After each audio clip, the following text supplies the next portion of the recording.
Hello කොහොමද මගේ රත්තරන් යාළුවන්ට? ඉතින් මට පහුවෙච්ච වීඩියෝ එකක් තමයි දැන් මේ අප්ලෝඩ් කරන්න පහුවෙච්ච වීඩියෝ එකක් තමයි දැන් මේ වොයිස් කරලා අප්ලෝඩ් කරන්න හදන්නේ. ඉතින් මේක හොරිසොන්ටල් විදියට නම් නෙමෙයි වීඩියෝස් ඔක්කොම වගේ තියෙන්නේ.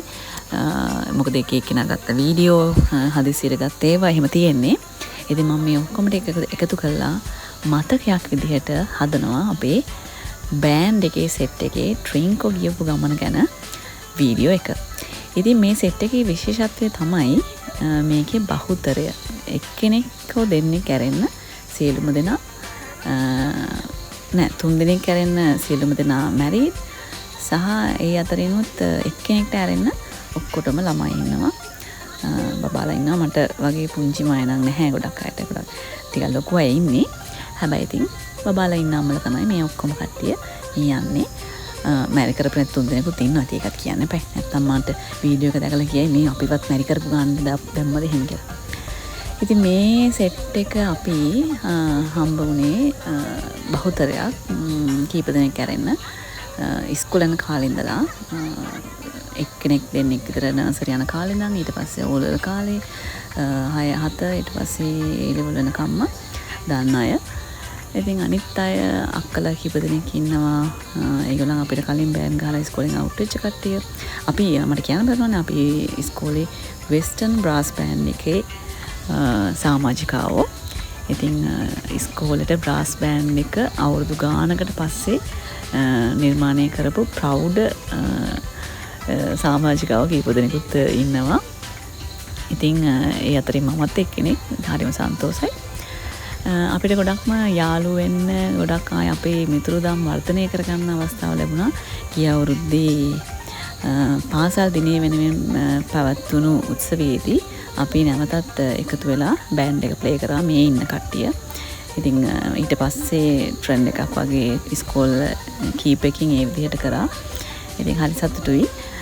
අපිටත් ගොඩක් සතුටුයි අවුරුදු 20 ගානක විතර පස්සේ ට්‍රම්පට් ආය ඉතින් අල්ලන්න ලැබුණා, ප්ලේ කරන්න ලැබුණා. අපි හිතුවෙත් නැහැ අපිට එහෙම කැපැසිටි එකක් තියෙයි කියලා. රස්සාවල් කරලා බබාලා එක්ක ගෙවන ජීවිතෙත් එක්ක අපි එහෙම බලාපොරොත්තු නැහැ. ඉතින් හරි සතුටුයි. අපි එකතු වෙච්ච තැන ඉතින් ජොලිම තමයි. ඉතින් පටන් ගත්ත වෙලේ ඉඳන් සින්දු නිකන් නෙමෙයි ගිටාර අරන් ඇවිල්ලා ඉතින් ඒ වගේ මට එක ට්‍රිප් එකක් මිස් වුණා. කලින් මේගොල්ලන් ලග්ගල ගියා. මට ඒක මිස් වුණා. ගෙදර කවුරු හිටියේ නෑ බබාලා දාලා ඉන්නේ.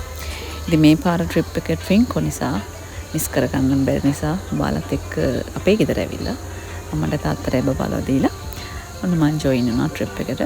ඉතින් ඒකත් මිස් වුණා නම් මාර අපරාධේ. මාර අමාරුයි. ඉතින් ට්‍රිප් එකේ දේවල් කතා කරන ඒවා අහනකොට විශේෂම දේ පොඩ්ඩක් හරි වැරදිච්ච ගමන් ෆොටෝ වලට ස්ටිකර්ස් හදනවා, කියපු ඒවා වලට ස්ටිකර්ස් හදනවා, WhatsApp ස්ටිකර්ස්. ඉතින් ඒවා හරි විනෝදයි, හරිම ජොලි. ඉතින් ඔයගොල්ලන් මේක බලනකොට සමහර වෙලාවල් වලට සමහර අයට හිතනවා ඇති විශේෂම කාන්තාවන්ට කොහොමද මෙහෙම නිදහසක් දරුවෝ ඉන්න අම්මලට ලැබෙන්නේ කියලා.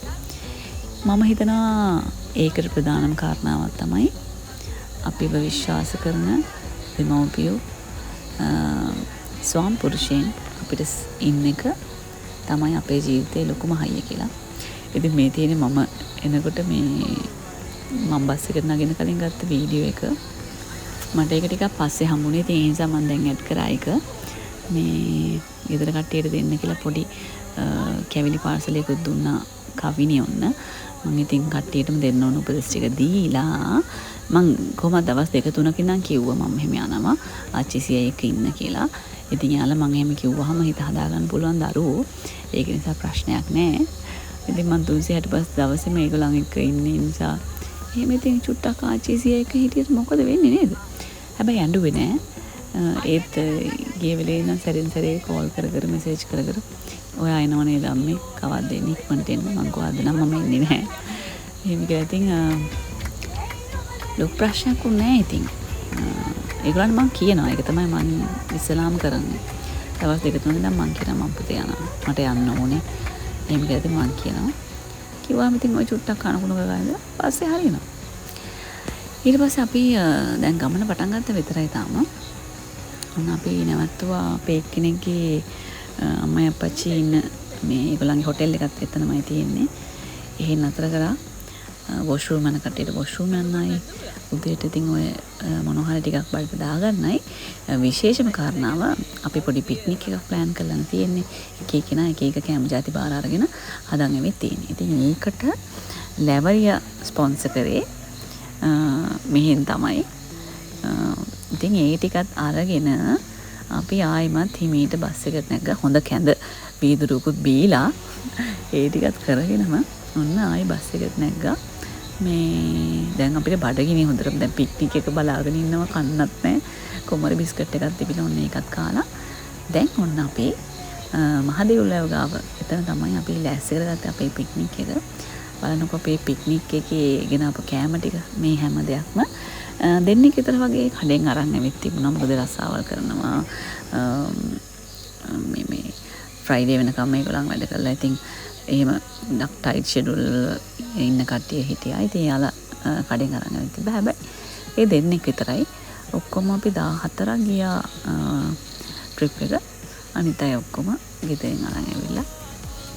එහෙම තමයි ලෑස්ති කරගත්තේ. ඉතින් බලන්න අපේ පික්නික් එක ලස්සනයිද කියලා.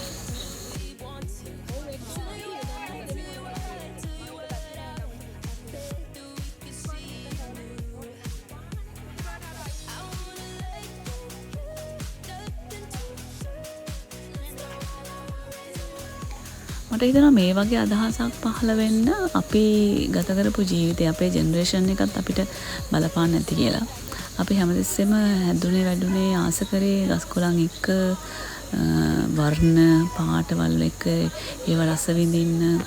එතකොට නිදහස අගයන්න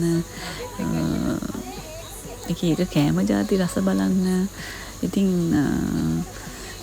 එහෙම ජෙනරේෂන් කීපයක එකතුවක් නිසා මේ ඔය ජෙන්සී කට්ටිය නම් අපේ අඩුයි. ජෙන්සී දෙන්නේ 3 දෙනෙක් ඉන්නවා. හැබැයි ඒගොල්ලොත් අපේ ගන්න. මේකේ විශේෂම කාරණාව තමයි අපේ ලොකුම අක්කට අවුරුදු 46ක් වෙනවා. තව 40 කීප දෙනෙක් ඉන්නවා. හැබැයි ඉතින් අපිට වයස නම් කිසිම ප්‍රශ්නයක් නැහැ. මම හිතනවා කාන්තාව ගොඩක් එකතු වුණාම සාමාන්‍යයෙන් බොන්ඩ් එකක් ඇති වෙලා තරහ මරහ වෙන්නේ නැතුව ඉරිසියාවක් නැතුව ජීවත් වෙන්න නම් ඉස්සෙල්ලාම අපි අනිත් කෙනාගේ වයසද ඒවා මේව ඔක්කොම අපිට කිසිම ප්‍රශ්නයක් කරගන්න නැතුව ඉන්න ඕනේ.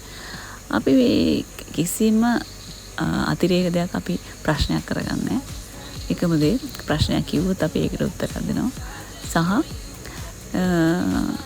අපි සතුටු හිතන තැන්වල විතරක් නතර වෙන්න කතා කරගෙන තමයි මේ දැන් අපේ යාළුකම් වර්ධනය කරගනිමින් යන්නේ. ඉතින් මේ දෙවෙනි ට්‍රිප් එක කියලා මම ඔයගොල්ලන්ට කිව්වනේ. පළවෙනි ට්‍රිප් එකේ මීට වඩා ජොලි කියලා මේගොල්ලන් කියනවා. ඉතින් මට යන්නත් බැරිම. හැබැයි මට නම් කාලෙකින් මතක ඇති කාලෙකින් ගියපු මාරම ජොලි ට්‍රිප් එක. ඉතින් අපි කාලා බීල් නම් ඔන්න ඉවරයි.